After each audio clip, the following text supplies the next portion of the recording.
Hello everyone, coming to you from BlizzCon 2009. I have with me Greg Canessa. He is the project director of the newly revamped BattleNet, which will be launching alongside Starcraft 2 in 2010. So Greg, what are some of the core key features of the new BattleNet? Well, you know, the new BattleNet for StarCraft 2 is really redesigned from the ground up to be a complete online game service, starting with, and it really is a Blizzard online game service, starting with StarCraft 2, very deeply integrated with StarCraft 2, and obviously designed to support all of our games going forward, you know, and extending beyond StarCraft 2 and into, you know, World of Warcraft, Diablo 3, and other games in the future.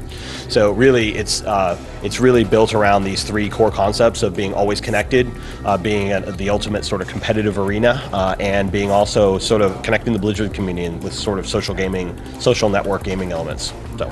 So one of the big takeaways that I got from the panel is that you'll have a persistent character thanks to the new BattleNet. Can you explain a little bit more about that? Sure. Yeah. On the new BattleNet, you'll have a persistent character. You'll have a full, rich, detailed profile. Your profile and your character will be your persona in BattleNet for StarCraft. Everything will be there, and everything will be based on that persistent character. So your win-loss record, your stats, your achievements, we've got a full achievement system. Everything is basically tied to your persistent character. Very similar to kind of like a World of Warcraft character, but it's kind of out of the game. It's your BattleNet character.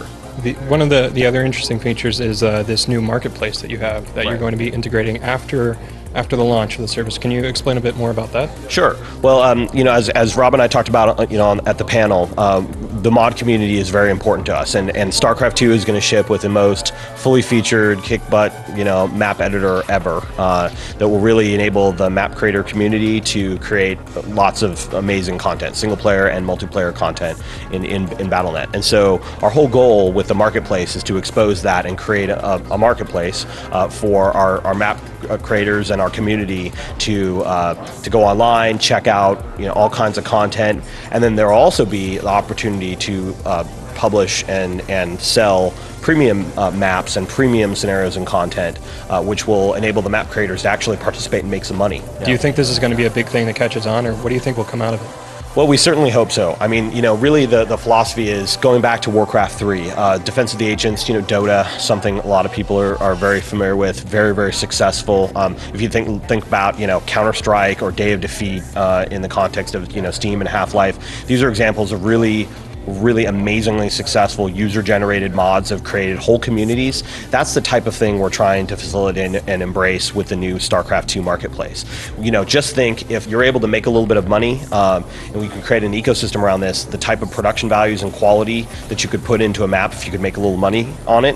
And we're hoping that this will really jumpstart that ecosystem around user-generated content for StarCraft 2. It's very full-featured map editor. We're also marrying that with a fairly sophisticated map publishing system on BattleNet that will enable you to essentially take your maps, work on them, just publish them out to your friends or publish them to the, you know, in public, and then decide whether it's for pay or for free. You're able to categorize it and basically control the parameters around how people use your map and play your map. It's super cool.